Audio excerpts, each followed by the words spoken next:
સ્વામિનારાયણ હરે, સ્વામિનારાયણ હરે. સત્સંગી જીવન પ્રકરણ 5 અધ્યાય 38 તારીખ આજે 7 જૂન 2024.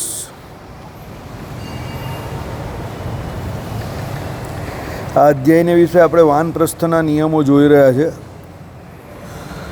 કાલે આપણે અહીંયા કથાને વિરામ આપેલો. હવે આજે નમારાદિ મુનિયન એટલે ખોરાક શું લેવાનો ત્યાંથી શરૂઆત કરીએ. નમારાદિ મુનિયન એટલે જે આપણે ત્યાં મુનિઓ એટલે ઋષિ મુનિઓ જે અન્નને ગ્રહણ કરે તે. પછી શાક અને ફર વડે 5 યજ્ઞોને કરે એટલે અહીંયા યજ્ઞોની વાત આવે છે. બરાબર. ભિક્ષુકો અને અતિથિઓને જળ મૂળ ફળાદિક આપવા વડે સત્કાર કરે. એને ત્યાં પણ કોઈ ભિક્ષુક આવે કે અતિથિ આવે કોઈ તો એને પણ એ જળ પછી મૂળ પછી ફળ આદિ કાપીને એમ કહે કે એનું પણ એ સત્કાર કરે. આ યજ્ઞની વાત જે કરેલી છે, રોજના પેલા 5 યજ્ઞ આવે તે ગ્રહસ્થને જે કરવાના છે તે 5 યજ્ઞ આ લોકોએ પણ કરવાના છે. બરાબર. હવે હકીકતમાં આપણે ત્યાં યજ્ઞ છે શું એ સમજવાનું છે. તો યજ્ઞ આપણા જીવનની શરૂઆતથી એક અવિરત પ્રક્રિયા ચાલી રહેલી છે. દાખલા તરીકે આપણી ઉત્પત્તિ જે છે તે યજ્ઞ દ્વારા થઈ છે. સમજો તો માતા અને પિતાના એમ કહી કે જે કોઈ યજ્ઞ દ્વારા આપણી ઉત્પત્તિ થઈ છે. અને જીવ જ્યારે દેહ છોડે ત્યારે એનું શરીર જે છે તે એનું શરીર અગ્નિને સમર્પિત કરી દે છે.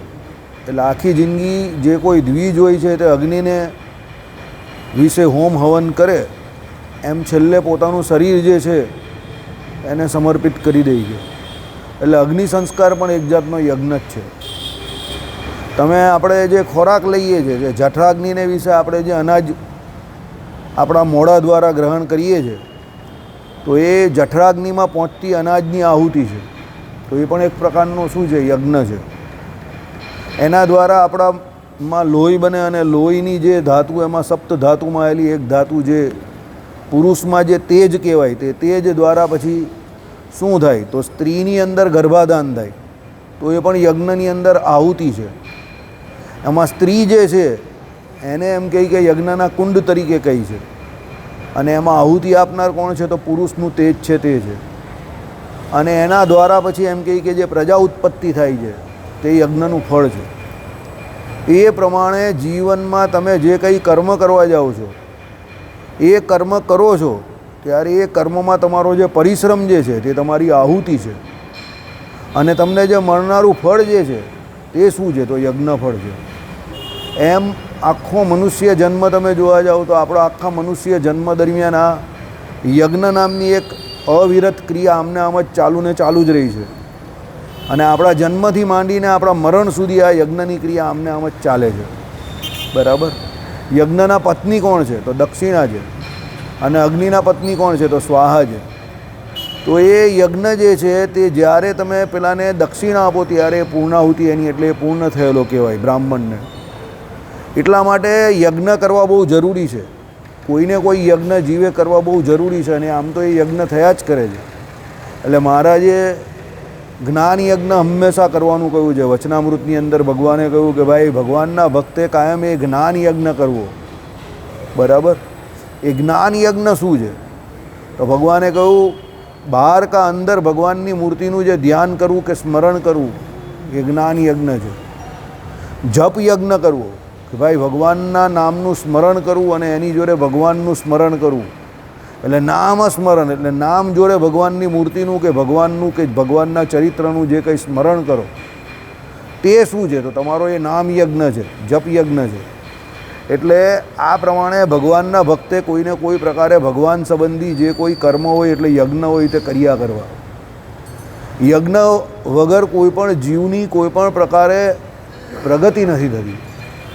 એટલે તમારે જીવનમાં કોઈ પણ પ્રકારની પ્રગતિ સાધવી હોય તો કોઈને કોઈ યજ્ઞ કરવો પડે. આ 5 યજ્ઞો જે આપણે જોયા આગળ પણ કે જે 5 પ્રકારના પાપ જે થાય છે એ 5 પ્રકારના પાપ જે છે એના માટે આ 5 પ્રકારના યજ્ઞો કહેલા છે. અને એ યજ્ઞ દરેક દ્વિજ માટે જરૂરી છે. બરાબર.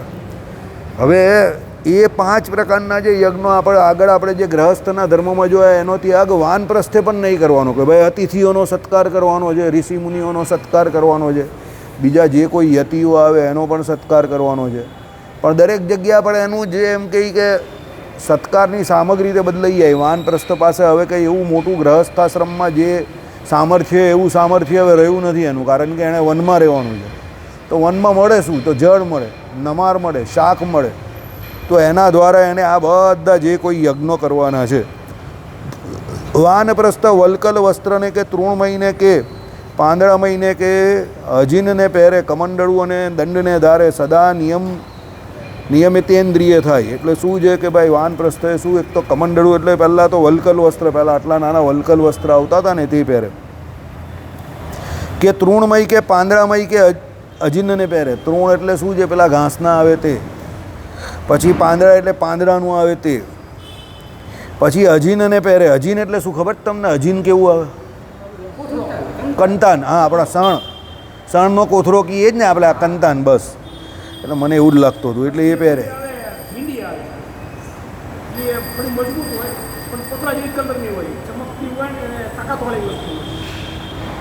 કમંડળું અને દંડને ધારે. આપણે ત્યાં વાનપ્રસ્થાશ્રમમાં તો આમાં લખેલું છે, પણ સંન્યાસ્તાશ્રમમાં દંડ અને કમંડળ જે છે એના વગર સંન્યાસ્તાશ્રમનું ગ્રહણ નહીં થતું. તમે જો શ્રીજી મહારાજ પણ જ્યારે નીકળેલા બહાર ત્યારે પલાસનો દંડ અને કમંડળું બંને લઈને નીકળેલા. એટલે આપણે ત્યાં જગતગુરુ શંકરાચાર્યએ જે સંન્યાસ્તાશ્રમની કયા તેમાં જે એમ કહી કે દંડ ધારવાની જે વાત છે, તે દંડ હોય તો જ સંન્યાસી કહેવાય. અને એ દંડ ધારવાની જે એ છે તે બ્રાહ્મણને જ કે સાધુને જ એની સત્તા છે, સમજો. બીજા કોઈ એ ધારણ ન કરી શકે. હવે એમાં બ્રાહ્મણ છે કે નહીં એ મને યાદ નથી, પણ સંન્યાસ્તાશ્રમી તો પાક્કો હોવો જોઈએ. હવે એ એક દંડી આવે, દ્વિદંડી પણ આવે, ત્રિદંડી પણ આવે. એ અલગ અલગ પ્રકારના દંડ હોય છે, અને એ દંડ એ લોકોના પરંપરામાં આવે એ પ્રમાણે હોય છે. એના પણ કંઈક નિયમ છે વિશેષ પાછા, બરાબર. શંકરાચાર્યની પરંપરામાં અમુક દંડ છે, પછી રામાનંદની પરંપરામાં છે એ પ્રમાણે દંડ છે. એ લોકોને દંડી ત્યાગી કહેવાય, દંડી સ્વામી, બરાબર. એટલે ભગવાન જે પલાસનો દંડ ધારણ કરતા તે અલગ હતા અને આ અલગ છે. આખો મોટો દંડ આવે ને એને એ લોકો આમ કરીને ધારીને એટલે હાથમાં લઈને જતા હોય. જો આ જગતગુરુ શંકરાચાર્ય પણ આવે તો હાથમાં પેલો દંડ ધારણ કરીને આવે, બરાબર. એટલે એ પ્રમાણે એમ કહી કે જે છે તે કમંડળું દંડને ધારે, સદા નિયમથી જીતેન્દ્રિય થાય. એટલે નિયમિતેન્દ્રિય એટલે ઇન્દ્રિયોને જીતે. વની મસ્તક કેશ, શરીર રોમ, મુખ કેશ અને નખોને છેદે નહીં. હવે અહીંયા જંગલમાં રહેવાનું છે એટલે એણે કેવી રીતે રહેવાનું છે, તો જે કુદરતી રીતે શરીરનું જે થવાનું હોય તે થાય. પછી શરીરનો કોઈ પણ પ્રકારનો શણગાર એવું કરવાનું નથી. એટલા માટે એમ કહે કે માથાના વાળ હોય તે એણે નથી કાપવાના, શરીરના જે રોમ હોય એને પણ કંઈ નહીં કરવાનું. મુખ કેશ, મોઢા પરના દાઢીના વાળ પણ નથી કાઢવાના, અને નખ જે છે એને પણ એને કાપવાના નથી. અંગમાં લગ્ન થયેલા મળને પ્રક્ષારે નહીં, અને વસ્ત્રાદિક વડે માર્જન કરે નહીં. એટલે શું છે, શરીરને વિશે જે એમ કહે કે મળ બધા ચોંટી ગયેલા હોય એને પ્રક્ષારે નહીં, એટલે એને ધોવાના, સાફ કરવાના નથી. અને વસ્ત્રાદિક વડે માર્જન નહીં કરે, અને વસ્ત્રથી સાફ નહીં કરવાના. અત્યારે પણ આ તો વાનપ્રસ્થના નિયમમાં કહ્યું છે. અત્યારે પણ અમુક સાધુઓની પરંપરામાં એવું છે કે એ લોકોને સ્નાન કરવાનું પણ શરીર ચોળવાનું નહીં. આપણે જે સ્નાન કરીએ તે કેવું કરીએ, તો ચોળીએ, બધું સાફ કરીએ, અને બધું માથું બાથું ચોળીએ, અને આ બધું ચોળીએ. એટલે શું છે કે શરીરમાં જે કંઈ મેલ હોય આ બધું છે ચોળીએ, ઘસીએ, સાબુ ઘસીએ, અને આમ પણ એ લોકોને ચોળવાનું ન હોય. એ લોકો શું કરે, વસ્ત્ર પહેરીને સીધા નદીમાં જાય, કૂદે, નાક બંધ કરે, અંદર જાય બહાર આવે, અંદર જાય બહાર આવે, અંદર જાય બહાર આવે. બસ એ લોકોનું સ્નાન. એ લોકોનું સ્નાન પવિત્ર થવા માટે છે, દેહાભિમાન વધારવા માટે નથી કે ભાઈ શરીરને સાફ કરે ને એવું ના કરે, બરાબર. એટલે ઘણા તો પાછા એવા હોય કે ધોતી જે પહેરે, હવે જેનાથી સ્નાન કરે ને એ ધોતી પહેરેલી હોય એ ભીની ને ભીનીથી જ પાછા આવે, એટલે રસ્તામાં એ સુકાતી જાય, એમ આઈડિયા આવી ગયો. અને ભીનું ને ભીનું જ પહેરીને જઈને ભીનું ને ભીનું જ લઈને આવે પાછા, એમ, બરાબર. ઘણા બે રાખે કે એક સુકાવી દે ને બીજી પેલી ધોઈ નાખે ને એ પછી સુકાવે ને બીજું પહેરે, એવી રીતે રાખે ને ઘણા એમ જ આવે.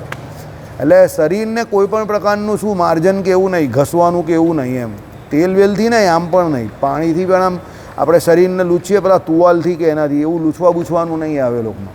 એ લોકો તો નાહી એટલે સીધા સ્નાન કરવાનું ને પાછા એમને જ બહાર આવી જવાનું. બરાબર. ચાલો. અંગોને ન મર્દન કરતો થકો ત્રિકાર સ્નાન કરે. જો આવી ગયું ને, મર્દન નહીં કરવાનું અંગને. મર્દન આમ કરીએ ને આપણે, એમ મર્દન નહીં કરવાનું. બરાબર. ત્રિકાર સ્નાન કરે, કારણ કે ત્રિકાર સંધ્યા કરવાની છે એટલે ત્રિકાર સ્નાન તો કરવું જ પડે. બરાબર. એટલે ત્રિકાર સંધ્યા પહેલાં ત્રિકાર સ્નાન કરે. ભૂતર ઉપર શયન કરનારો અને દંતોને સંશોધે નહીં, ઘસે નહીં. એટલે શું છે કે ભાઈ જમીન ઉપર સૂઈ જાય, દાંતને ઘસવાના નથી. બરાબર. આસનને વારે વારે ફેરવે નહીં, સ્થિર આસન થાય. જે આસન પર જ્યાં બેઠેલો ત્યાં બેઠેલો રહી, સ્થિર આસન. પછી અહીંયા બેસું ત્યાં બેસું ચામ. એટલે એને જેમ બને તેમ ભગવાનમાં એની વૃત્તિ જે છે તે સ્થિર રાખવાની છે. બહુ વારંવાર ફરવાનું કે એવું કામ નથી. આપણે ત્યાં આપણા મંડળમાં આવા નિયમ પાડવાનું કે આપણા મંડળમાં 90% 95% લોકો ફેલ થઈ જાય. હાલા ઊભા રહેવાતું નથી, બેહાતું નથી, કોઈ બધા ભાગા ભાગી કરે. બરાબર. પેલા દોરીથી બાંધવા પડે એવા છે બધા. બરાબર. 50 વર્ષના માણસ આપણે ત્યાં દોરીથી બાંધીને રાખવા પડે તો સ્થિર ઊભા રહે એવા. આમ ભાગે તેમ ભાગે, પેલી બાજુ ચાલ્યો જાય. 50 વર્ષે જો તમારામાં સ્થિરતા નહીં આવતી હોય તો ભાઈ શું કહેવું. બરાબર. એ માનસિક રીતે કમજોરી છે, વીકનેસ છે, નબળાઈ છે. આ માનસિક નબળાઈ છે તમારી, જેની હોય તેની, પણ એ નબળાઈ છે. જ્યાં સુધી કામ ન હોય ત્યાં સુધી પોતાની જગ્યા પરથી હલવું નહીં. પ્રયોજન વગર કોઈ દિવસ પોતાની જગ્યા પરથી હલવું નહીં. એટલું સ્થૈર્ય, એટલું ગાંભીર્ય જોઈએ તમારું. ભાઈ અહીંયા બેઠા છે તો બેઠેલા છે. પછી અહીંયાથી ઊભા થવાનો કોઈ એવો વિકલ્પ હોય તો જ તમારે બીજે જવું. સમજો. ખાલી આંટાની માર્યા કરવાના કે અટવાવાનું નહીં વગર કારણે, કે પેલો આમ જાય ઘડીકમાં તેમ જાય, ઘડીકમાં ઉપર ચાલ્યો જાય, એવું નહીં. બેઠેલા છે તો બેઠેલા છે, બસ સ્થિર બેસી રહેવું. અને સ્થિર બેસીને, સ્થિરાસનથી બેસીને મનને, આમાં શું મન શાંત હોય એ સ્થિર બેસી શકે. અને મન શાંત રાખે તો જ પછી ભજન પણ થાય. સમજો. એટલે એ સ્થિર બેઠા બેઠા જે કંઈ ભગવાનનું ભજન થાય તે જપ કરો, માળા ફેરવો, નામ સ્મરણ કરો, કથા વાર્તા સાંભળો, પણ એક સ્થિર આસન પર બેસીને શાંતિથી એકદમ, ભાગાભાગી દોડાદોડી નહીં. બરાબર. એટલે એ પ્રમાણે અત્યારથી રાખશો તો ગમે ત્યારે ધીરે ધીરે સિદ્ધ થશે. અને વગર વાંકે વગર કામે કોઈને મળવા નહીં જવાનું, કોઈને કંઈ બહુ ફોન નહીં કરવાના, કોઈને બોલાવવા ના જવું, આ બધું કામ આપણું નથી. લોકોને ઘણી બધી એવી આદત હોય છે કે ભાઈ આને મળું, પેલાને મળું, આમ કરી નાખું, તેમ કરી નાખું. અત્યારે નવો સોશિયલ મીડિયાનો કીડો છે, લાવ કંઈક કરી નાખું અંદર. બરાબર. બધા ફેસબુક પર હોય, કંઈ ઇન્સ્ટાગ્રામ પર હોય. મારું તો ઇન્સ્ટાગ્રામ પર જો કે એકાઉન્ટ જ નથી. બરાબર. ફેસબુક પર છે એવી બંધ કરી દેવાનો વિચાર છે. યુટ્યુબ પર હું કોઈ દિવસ જોતો જ નથી, મને ખબર જ નથી.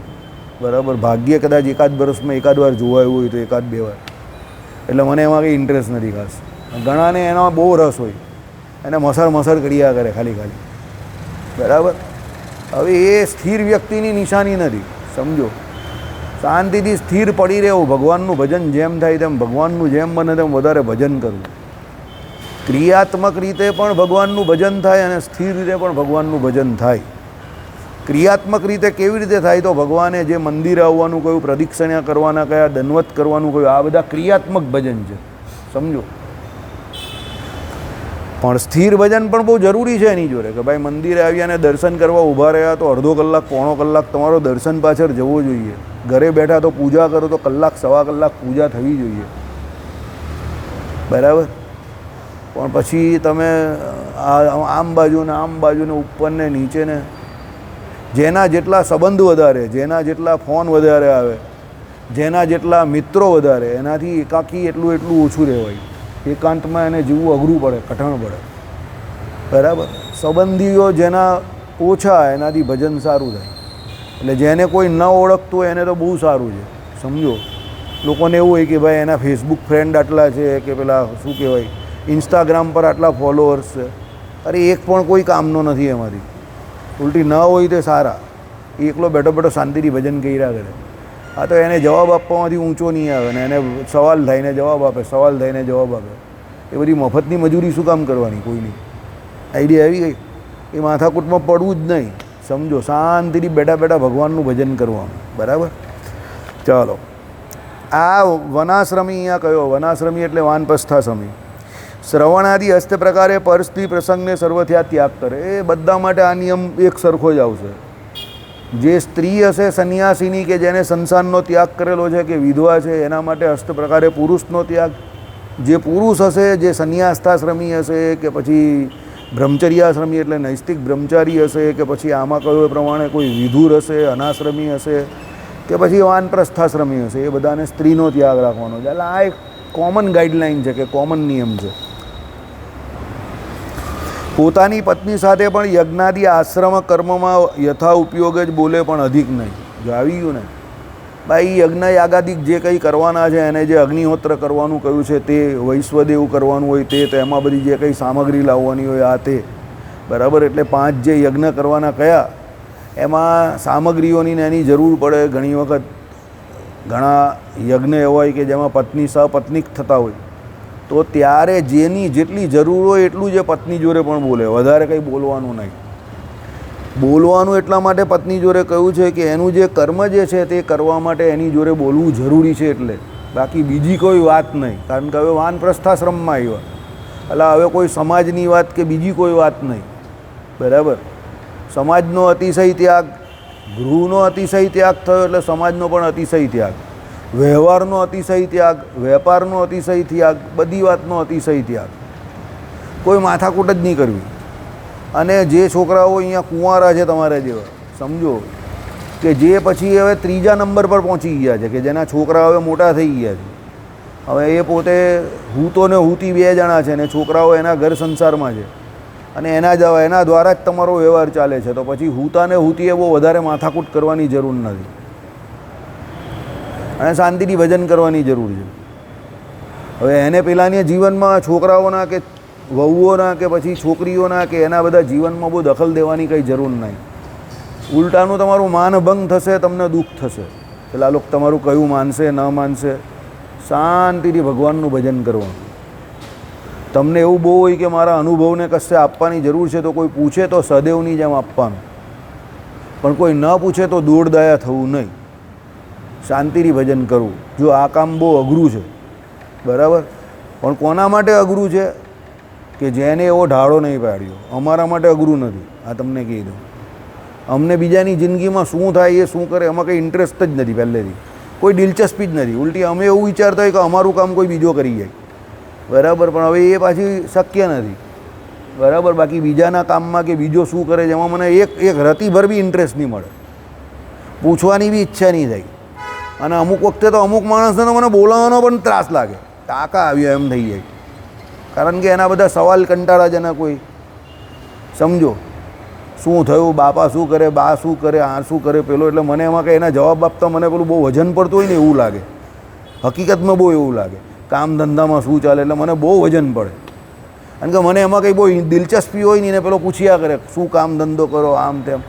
હવે કંઈ કામ ધંધો ઓછો ચાલતો હોય તો એ કંઈ દેવાનો નથી, ને વધારે ચાલતો હોય તો એને કંઈ મતલબ નથી, કારણ કે હું કોઈને દેવો નથી, બરાબર. એટલે આવા બધા ફાલતુ સવાલ કરે એને પેસિમિસ્ટિક સવાલ કહેવાય. હવે આવા બધા પેસિમિસ્ટિક સવાલ કરે તો મને એમાં કોઈ રસ પડે નહીં.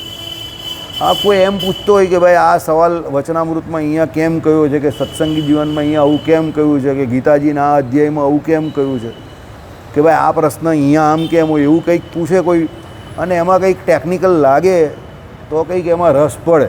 એટલે તમે કંઈક એવું રસપ્રદ લાવો તો અંદર રસ પડે, પછી તમે ખાલી મને અંદર ઉતારવાની વાત કરો તો એમાં મને કોઈ રસ નહીં પડે. એટ ધ સેમ ટાઈમ બીજી વાત, મને ઝઘડામાં પણ કોઈ રસ નથી, એ પણ તમને કહી દઉં કે ભાઈ આપણે બધું જાણીએ છીએ ને આપણે બધી ખબર છે ને સામેવાળાને નહીં ખબર, ને સામેવાળો ખોટું સમજે છે ને આપણે એને ખોટો કરી નાખીએ ને આપણે એને બધું સમજાવી દઈએ ને આપણી ધજા પતાકા લહેરાવી દઈએ ને સ્વામિનારાયણ ભગવાનનો પેલો એ કરી નાખીએ ને એમાં પણ મને કંઈ એ નહીં મળે. સમજો. એટલે તમે કહ્યું કે નહીં, એવું નથી કે નિશ્ચય નથી કે એવું નહીં, સહેજે જેટલું થાય એટલું કરવાનું. ભગવાને કહ્યું ને એ પ્રમાણે સાહજિક રીતે જેટલું થાય એટલું કરવાનું. પણ પછી બહુ એમાં એવું નહીં કે આમ કરી નાખું જ ને પેલું કરી નાખું જ ને હલાવી નાખું જ ને પેલાને, કંઈ જરૂર નથી. આપણે ન હતા તો પણ આ દુનિયા ચાલતી હતી, આપણે છે તો પણ ચાલે છે ને આપણે નહીં હશું તો પણ દુનિયા આમને આમ જ ચાલવાની છે. એટલે don't give so much importance to our self or to other people. બહુ કોઈને એટલી બધું બહુ વધારે પડતું મહત્ત્વ આપવાની કોઈ જરૂર નથી. પોતાની જાતને પણ નહીં ને બીજાને પણ નહીં. નોર્મલી જેટલું થાય એટલું કરવાનું, સમજો, નોર્મલી એકદમ. અને પછી તમને એવું લાગે કે ના આનાથી તમારું રૂટીન બગડે એવું છે કે ઉદ્વેગ થાય એવું છે તો એને જલાંજલિ આપીને જવા દેવાનું, જા ભાઈ, બરાબર. કારણ કે એ બધું ઉદ્વેગ કરીને ને એ બધા ખોટા વેપાર કરીને કોઈ ફાયદો નથી, બરાબર. એટલે આમાં એ જ કહે છે કે વાનપ્રસ્થે એ ખોટી મગજમારી કરવાની જ નથી. હવે વાનપ્રસ્થ કહ્યું એટલે અહીંયા તો કહ્યું એ પ્રમાણે કળિયુગમાં તો કંઈ ત્યાં જવાનું નથી, પણ 50 પછી તમે ઘરમાં બેસો તો તમારે આવી રીતે વર્તવાનું છે. ભલે તમે જંગલમાં નહીં જાઓ, બરાબર, ભલે ફાર્મ હાઉસમાં નહીં જાઓ, પણ તમારા ઘરમાં ને ઘરમાં રહેવું તો પણ આવી રીતે જ રહેવું, સમજ્યા.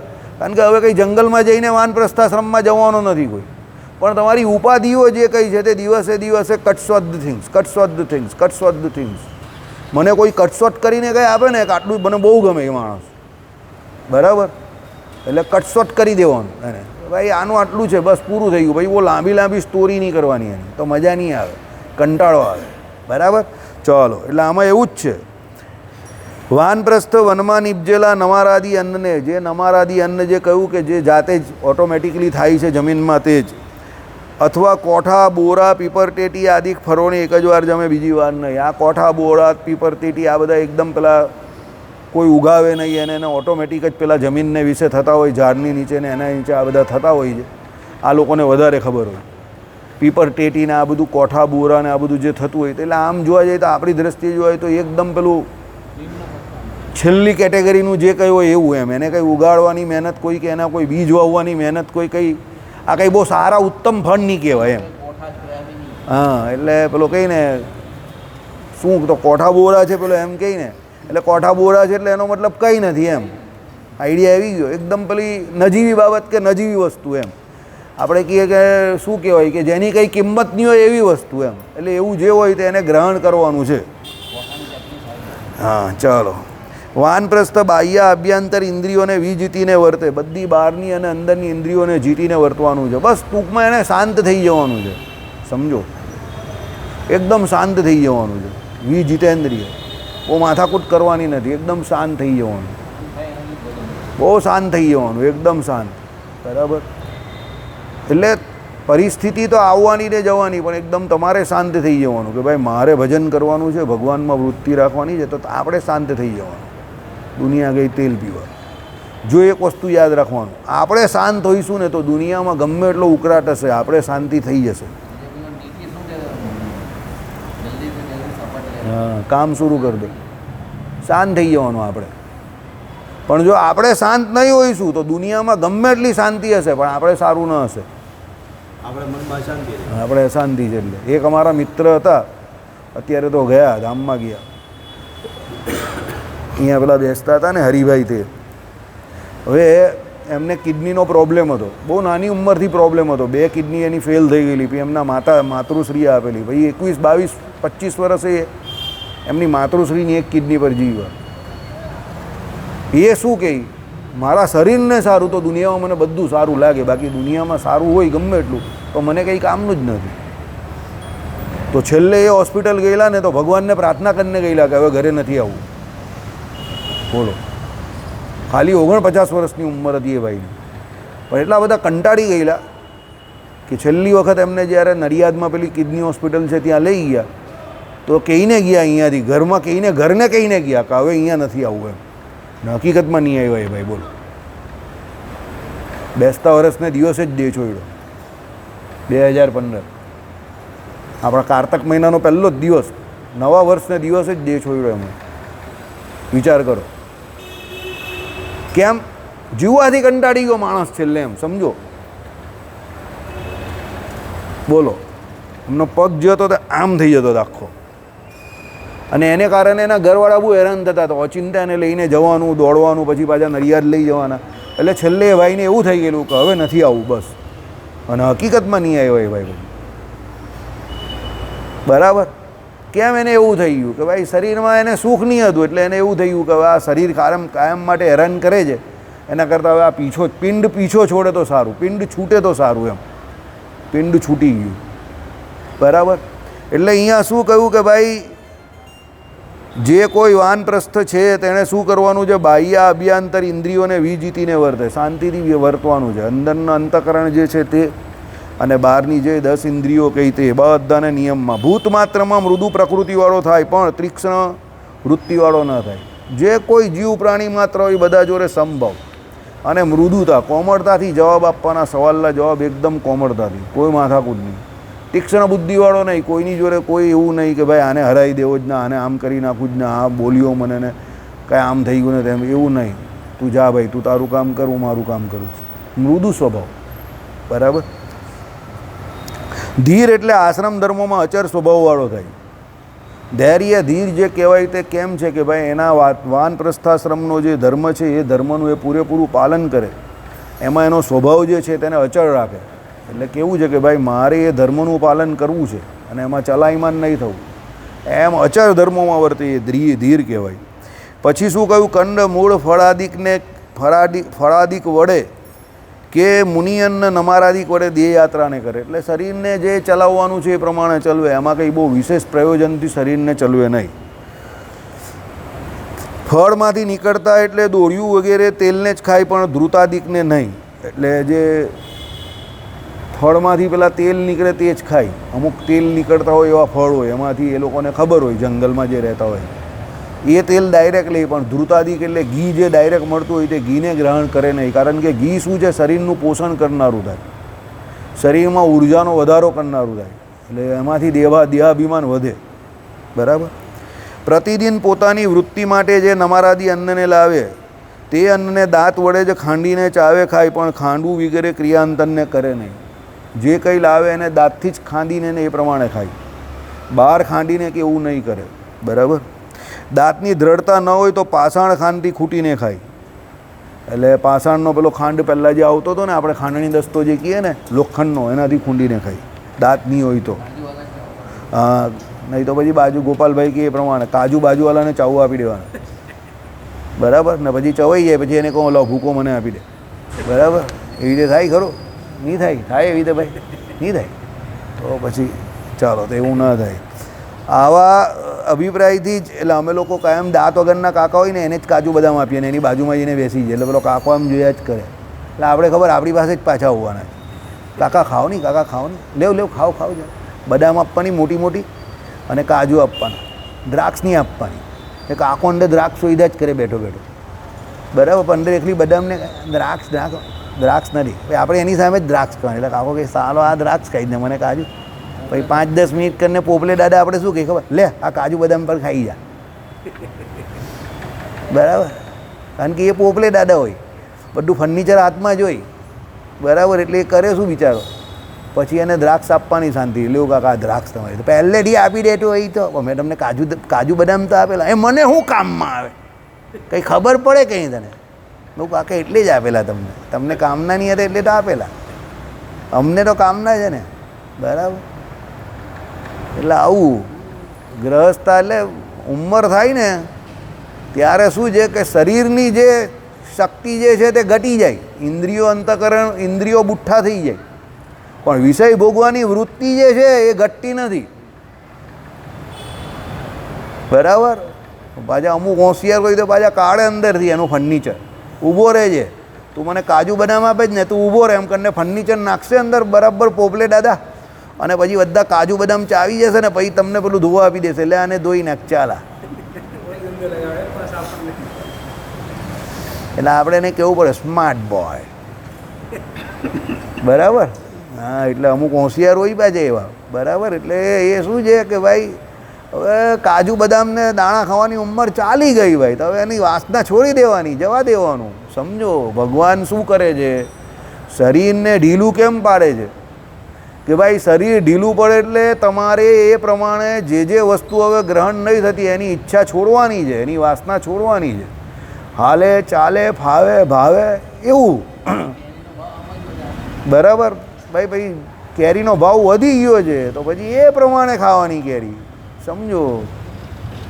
બરાબર. પછી અમુક તો પછી એની દીકરાને ત્યાંથી આવે એ જ ખાઈ છે. એટલી બધી કંજુસાઈ પણ નહીં કરવાની, પૈસા હોય તો વાપરવાના થોડા, બરાબર. પછી વેવાઈને ત્યાંથી આવે એ જ ખાઈ પેલો, પછી પાછું એમાં 2-4 વાર કે પણ બરાબર કેરી નહીં આવી આ વખતે તારા ઘરેથી. અરે ફકીર તે તો મંગાવી જ નથી, વેવાઈએ તો મોકલી પણ ખરી, તે તો 2000 રૂપિયા મણ એટલે આ ફેરી માંડી જ વાળેલું. પાછો વેવાઈ બિચારાને ખરાબ લાગે એટલે એણે મોકલી આપી, તું પાછું એમાં પાછું એના ગીड्डा ગણે કે આમાં આમ હતું ને પેલામાં હાફૂસનો પીસ બરાબર નાનો હતો ને કેસરમાં મીઠાશ નહીં હતી, રાજાપુરી ગોટલા વગરની હતી, બરાબર. અરે ભાઈ વેવાઈએ તો મોકલી આપી તો તે ખાધી, બરાબર. તું તો મંગાવવા રાજી જ નહીં હતો કે 2000 છે આ વખતે ઉલ્લાઈ દે ભાઈ, પેલી અથાણાવાળી તોતાપુરી ખાઈ લે, બરાબર. એનું જ્યુસ બનાવી દે પકવીને, અંદર ખાંડ ને દૂધ નાખીને, પેલા રસ્તામાં વેચતા હોય ને ડબલામાં, એ જ્યુસ પીને કંઈ મસ્ત મલાઈ માર કે ઇસકો ખીલા દે. હવે એવી કંજુસાઈ કરીને એવી રીતે જીવીને કંઈ ફાયદો નથી. એના કરતાં શાંતિથી કોઈ જગ્યા પર જવાનું અને ભજન કરતા થઈ જવાનું. એવી કંજુસાઈ કરીને જીવીને કોઈ ફાયદો નથી, બરાબર. ચાલો, એટલે આવા અભિપ્રાયથી જે દંતો લુખાલિકો દંતોલ ખાલી ખલીકો વા શ્યાદ સ્મ કટ્ટાસનો અપી વા એમ કહ્યું. એટલે ખેડથી નીપજેલા ડાંગર આદિ કન્ને ખાઈ નહીં. ખેડીને, ખેડથી એટલે તમે ખેડો, ખેતરમાં ખેડો એને જમીનને, અને એની અંદર પછી બી વાવો ને પછી એનું પાલન પોષણ કરો ને પછી એમાંથી જે અનાજ થાય તે. એટલે આ બધા જે અનાજ થતા હોય ને, ઘઉં છે કે જુવાર છે કે ચોખા છે ને આ બધું જે થાય તે, એટલે શું નક્કી નીકળ્યું? ખેડથી નીપજેલા ડાંગર આદિ, કેમ એ અન્ન નહીં ખાવાનું. આ બધા A1 ગ્રેડના અનાજ કયા એ નહીં ખાવાના, પેલા જે આમ જ ઉગેલા હોય એ જ ખાવાના એમ. ભલે ખેડથી ન નીપજેલું હોય પણ જો પાકકાળ પહેલાં જ નીપજેલું હોય તો તેને પણ ખાય નહીં. ભાઈ પાક થવાનો સમય થયો એ પહેલાં નીપજી ગયું હોય આવું તો પણ ખાવાનું નથી, બરાબર. અગ્નિએ શેકેલું કિંવા અપક્વ એટલે કાળ પરિપક્વને એટલે ફળાદિકને જમે. એટલે શું કહ્યું? અગ્નિએ શેકેલું કિંવા અપક્વ જેમ, બરાબર. એટલે શું છે અપક્વ? એટલે કેવું? રસોડામાં આપણે પેલું પકાવીએ ને, જે આપણે પકવાન કેમ અર્થ કયો? પકવાન સમજો, આપણે કહીએ મિષ્ટાન, પકવાન એને પકાવવામાં આવે રસોડામાં બરાબર, ઘીમાં તેલમાં, સમજો. એટલે એને પકવાન કહેવાય, બરાબર. એટલે કહેવાનું તાત્પર્ય શું છે? એવું બધું નહીં જમવાનું. તો કેવી રીતે જમવાનું છે ભાઈ? અપક્વ એટલે કાળ પરિપક્વને એટલે ફળાદિકને જમે. એટલે આ બધા જે જંગલમાં ફળ મળતા હોય એને જમે. વાનપ્રસ્થ સદ્ય પ્રક્ષાલક થાય એટલે અવશેષ ન રહે એમ અન્નને જમી જઈને ભોજન પાત્રને પ્રક્ષાલન કરનારો. અવશેષ ન રહે એટલે અંદર કંઈ એઠું તો મૂકવાનું નથી. થાય એકવાર ભોજન થકી અધિક અન્નને સંગ્રહ નહીં. આના જેવો અન્નનો સંગ્રહ નહીં કરે, વધે તો કોઈને ને કોઈને આપી દે, બરાબર. આ ભાઈમાં એ બહુ જોરદાર ગુણ છે, લેવા જેવો ગુણ છે. અન્નનો સંગ્રહ જરા પણ નહીં કર્યા, બરાબર. એને બીજી વખતની કોઈ ચિંતા જ નથી, બિંદાસ માણસ. વધે એટલે કોઈને ને કોઈને શોધી નાખે ને તરત દાનને મહાપુણ્ય, બરાબર. હા, લોન આપે પાછો, બરાબર. એટલે અનાજની લોન આપે એમ. તમે કંઈ બીજી લોન મની સામ કરીને જોતો હતો કે ભાઈ કઈ લોન આપે? તાત્કાલિક લોન આપી દે કોઈને ને કોઈને, પાછો હપ્તો નહીં આપવાનો, પેલા આપી દે આમ જ, બરાબર. સંતોષી માણસ છે, સંગ્રહ નહીં કરે, સમજી ગયા. આપણે ત્યાં તો શું હોય, ઘરે ફ્રીજ હોય તો પેલો સવારની કઢી બચેલી હોય, ભાત બચેલો હોય તો ફ્રીજમાં મૂકી દે ગરમીમાં. આ ભાઈને કોઈ ચિંતા જ નહીં, એના ફ્રીજમાં જગ્યા ઘટી જાય એટલે બીજાના ફ્રીજવાળાને આપી દે, લે ભાઈ તારા ફ્રીજમાં મૂકી દે, બરાબર. સારો છે, સંતોષ નામનો ગુણ એનામાં સારો છે, બરાબર. ચાલો, એટલે એકવાર ભોજન થકી અધિક અન્નને સંગ્રહ નહીં કરે. એટલે આમ એવું જ હોય હકીકતમાં. શાસ્ત્રોમાં કહ્યું એ પ્રમાણે શું હોય કે ભાઈ એકવાર તમે જમો ને એટલું અન્ન તમને મળી જાય એટલે શાંતિથી ભગવાનનું ભજન કરવાનું, બીજી વખતની ચિંતા નહીં કરવાની. નરસિંહ મહેતા આવું જ કરતા હતા. સુશીલાબેન કકડાટ કર્યા કરતા હતા, આજે નથી કાલે નથી, આજે નથી કાલે નથી, પણ ગમે ત્યાં જાય તો મળી જતું હતું. નરસિંહ મહેતા કે ભાઈ મળી જાય જ ને, ભગવાન ભૂખા નહીં સુવડાવતા ને, બસ તો ભજન કર્યા કર નહીં તું શાંતિથી, ચિંતા કે નહીં કરે. સમજો, તે કંઈ વસ્ત્ર ફાટેલા છે, આમ છે તેમ છે, તે કે એમાં કાં આપણે ચિંતા છે ને? વસ્ત્ર બસ ફાટેલા છે તો ફાટેલા છે. અનાજ તો મળી જાય જ ને આજુબાજુથી, 4-5 ઘરથી ભેગું કરીને પણ મળે તો છે ને. પછી બહુ સુશીલાબેને કહ્યું ને, બહુ વધારે પડતી તકલીફ થઈ ગઈ કે દ્વારકાધીશને મળવા જાઓ. પછી એ મળવા ગયા, સમજો. એ પણ સુશીલાબેનને ત્યાં કોઈ સંતો આવેલા, તે સંતો કહી ગયેલા આ સુદામા, બરાબર. એટલે એને કોઈ સંતો આવેલા તે કહી ગયેલા કે ભાઈ એને સમજાવજે કે એનો મિત્ર જે છે ને તે તો દ્વારકાધીશ છે સુદામાના. તો એ ગયા, બાકી એને કંઈ ચિંતા જ નહીં હતી. બોલો, આવા માણસ કેટલા ઓછા હોય કે જેને એક ટાઈમ બહારથી મળી જાય તો પણ એને શાંતિ છે. બોલ, ભજન જ કર્યા કરવું છે, બરાબર, એને એ ચિંતા જ નથી. ઘરવાળી કહીને થાકી ગઈ, દ્વારકાધીશ તમારા મિત્ર છે, જાઓ જાઓ સુદામાને. નરસિંહ મહેતા બી એવા જ હતા, જોકે ભલે ઉદાહરણ આમ તેમ, પણ નરસિંહ મહેતા બી એવા સંતોષી જ હતા, એને પણ કંઈ ચિંતા જ નહીં હતી. આવે તો આવવા દે, જાય તો જવા દે. ભગવાનના ભક્તનું આ લક્ષણ છે, સંતોષ, બરાબર. જે મળે ભગવાન જ્યારે જે કંઈ આપે એમાં રાજી રહેવું, પ્રસન્ન રહેવું, સંતોષી જીવ સદા સુખી. અને અસંતોષ એ દરેક પાપનું મૂળ છે. તમારા પાપની શરૂઆત અસંતોષથી થાય તમારા જીવન પ્રત્યે. તમને જેવું તમારી પાસે જે કંઈ પ્રાપ્ય છે, કાં તમે જે કંઈ મેળવો છો એનાથી અસંતોષ થયો એટલે તમે ચોરી, લુચ્ચાઈ, બીજાનું છીનવવાની કોશિશ ચાલુ કરો, કાં બુદ્ધિ બળથી કાં બળ પ્રયોગથી. આનામાં સંતોષ છે એનું એક કારણ આ પણ છે, કારણ કે બંનેનો એનો ઉપયોગ કરવાનો જ નથી. સમજો, આઈડિયા આવી ગયો. ઘણી વખત આવી બધી વસ્તુ તમને ફાયદો કરી જાય, એને બિચારાને બંનેનો ઉપયોગ કરવાનો નથી કોઈ જોડે. હું બંનેનો ઉપયોગ કરે, તું કોઈને મારવા જાય તો શું થાય? સામેવાળો ભાગી જાય ને, કે તું ભાગી જાય? તું જ ભાગી જાય ને, તો પછી તેલ લગાવીને જ જાય, હાથમાં જ નહીં આવે. સમજો, બરાબર. એટલે ઘણી વખત આવું ફાયદો કરી જાય, તમે સમજો.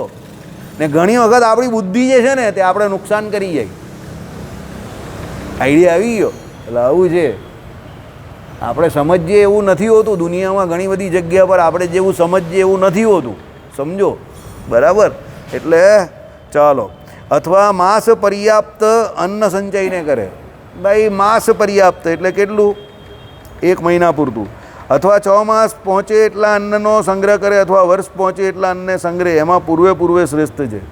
એટલે આગળના બધા શ્રેષ્ઠ ગયા. પૂર્વે વર્ષમાં સંગ્રહ કરેલું યત્કિંચિત અન્નાદિક હોય તેને આસો માસમાં ત્યાગ કરે. ભાઈ આસો મહિના એટલે કોઈને આપી દેવાનું, બીજાને. ફરી સર્વે મુનિઅન્ન નમારાદિકને પોતે જ તે માસમાં જ સંગ્રહ. એટલે નમારાદિક જે કહ્યું હોય તે આસો માસમાં પાછો લઈ આવે ને એને સંગ્રહ. તે આ વની પોતાના તપને ધીમે ધીમે ક્રમથી જ વધારે. તપ કરવાનો હોય તો ધીમે ધીમે ક્રમથી વધારે. પેલાની જેમ નહીં કે ભાઈ અમારા હરિભાઈ જ કહેતા હતા, નવો સાધુ બહુ જોરમાં ચીપ્યો વધારે, અલખ નિરંજન કરીને ધૂમધડા ધૂમ ધૂમ ધૂમ અલખ નિરંજન ધાન ધાન ધાન ધાન ધાન કરીને આખા ગામને ખબર પાડવાની હોય કે ભાઈ હું સાધુ થઈ ગયો છું, બરાબર. એવું નહીં. તપ કરવાનું તો ધીરે ધીરે. કોઈ પણ વસ્તુ છોડવાની હોય તેને ધીરે ધીરે છોડવાની, સમજીને છોડવાની. એ તો સ્પ્રિંગની જેમ પાછી આવે. જેવો ત્યાગ કરો એવી પાછી એની ઈચ્છા થાય એટલે પાછું આવે. ત્યાગ કરવાનો તો મનનો ત્યાગ બહુ જરૂરી છે. સમજો કે ભાઈ છૂટ્યું તો છૂટ્યું. હવે જો અહીંયા જેણે કાંદા લસણનો મનથી ત્યાગ કરી દીધો હશે, હવે એની સામે દુનિયાભરની ગમે તે વાનગી મૂકે કાંદા લસણવાળી, પણ એ કહી તું યાને અહીંયાથી લઈ જતો ભાઈ, બરાબર. અને જેને કાંદા લસણનો ત્યાગ નથી થયો અને એની સામે કોઈ જગ્યા પર એવી વસ્તુ આવી જાય તો એની જીભ રીતસર લપાલપ થશે. એને એમ કે કંઈક ચાન્સ ચાલ્યો ગયો મારો સારું ખાવાનો, આમાં કાં કાંદું લસણ નાખી દીધો પેલા, આ બધા અહીંયા કાં મરેલા છે, આ લોકોની સામે ખવાતું નથી. નહીં તો આ બધામાંથી કોઈ આમ તેમ થાય તો હું જરા આમ તેમ કરી નાખું. કેમ? એની જીભ જે છે એ નિયંત્રણમાં નથી. કાંદો લસણ હજુ અંદરથી નથી છૂટ્યા એટલે. અને આપણા માટે કાંદો લસણ પેલો કહે તું ભાઈ જવા દે નહીં ભાઈ, તું જા ભાઈ તારા ઘરે ખાજે. ઘણા લોકો હરિભક્તો મને શું કહે ખબર? ભાઈ એને ત્યાં કાંદો લસણ નહીં વાપરતા એટલે એનું ખવાય. અરે ભાઈ કાંદો લસણ નહીં ખાતા પણ એના વર્ણાશ્રમના ધર્મ જે કંઈ એ તો જોવાના ને. કાંદો લસણ તો બેઝિક જરૂરિયાત દરેક સત્સંગી માટે છે, બરાબર. પણ ભગવાને આજ્ઞા શું કરી? જેના હાથનું રાંધેલ અન્ન ન ખપતું હોય એ ન ખાવું, બરાબર. ભાઈ જગન્નાથજીનો પ્રસાદ લેવાની છૂટ આપેલી છે. ભાઈ જગન્નાથપુરીના પ્રસાદની તો આખી દુનિયાને છૂટ આપેલી છે, દરેક સનાતનીને છૂટ આપેલી છે. કારણ કે ત્યાં મહિમા પ્રસાદનો છે, રસોડાનો મહિમા છે, લક્ષ્મીજીનું રસોડું છે. સમજો, જેને મહાભોગ કહેવામાં આવે છે. અને લક્ષ્મીજી જાતે ત્યાં થાળ જમાડે છે ભગવાન જગન્નાથને. એટલે ત્યાં એ પ્રસાદનો અનાદર ન કરાય, એ અલગ વાત છે આખી. એ તીર્થનો મહિમા છે, જગ્યાનો મહિમા છે, સમજો, બરાબર. પણ પછી અહીંયા તો ભગવાને ના પાડી છે તો અહીંયા એ પ્રમાણે જ વર્તવું પડે. પછી તમે એની બધી છૂટછાટ લેવાની વાત કરો તે ખોટી વાત. ધર્મના હિસાબે એ બરાબર જ છે. એટલે કાંદો લસણ પણ ના ખાવા મહારાજે જે કંઈ ના પાડી છે આજ્ઞા. એટલે ટૂંકમાં જે વસ્તુ તમે ભગવાનને ઠાકોરજીને થાળમાં જમાડી શકો એ જ વસ્તુ તમારે ગ્રહણ કરવાની છે, કારણ કે તમે ભગવાનને આપેલું પ્રસાદ નૈવેદ્ય ગ્રહણ કરો છો. તમારી પોતાની તો કોઈ પસંદગી જ નથી આમાં, કારણ કે તમે ભગવત શરણાગત છો. તો ભગવાનનો શરણાગત કરે શું? તો ભગવાનને અર્પીને, એટલે ભગવાનને સમર્ચન એટલે સમર્પીને પછી એમાં જે પ્રસાદ હોય તે પ્રસાદ ગ્રહણ કરે છે. તો ભગવાનને તમે કંઈ કાંદા લસણવાળું થોડું જમાડવાના છો. આઈડિયા આવી ગયો? ભગવાનને તો જે કંઈ તમે જમાડી શકો એ જમાડો ને, બરાબર? એટલે જે વ્યક્તિ અહીંયા બેઠેલા છે, મારે કોઈને પિન પોઈન્ટ નહીં કરવા, પણ એ જો કાંદો લસણ ખાતા હોય તો ભગવાનની ઈચ્છાથી તો હું નહીં કહેતો, પણ હવે આમ જ મને ઈચ્છા થઈ ગઈ એટલે કહું છું, ભાઈ કાંદા લસણ છોડી દેજો. તમે કાંદો લસણ ખાતા હશો તો આ માર્ગ તમારા માટે નથી બન્યો, તમારે બહુ અઘરું છે, બહુ કપરું થઈ જશે. કારણ કે ચોખ્ખી ના પાડેલી છે, કાંદો લસણ ખાય તો 3 મહિના સુધી પેલા અંદર જે ભગવાન તમારી અંદર રહેલા તે છેટા થઈ જાય. શું કહેશે છે કાંઈ?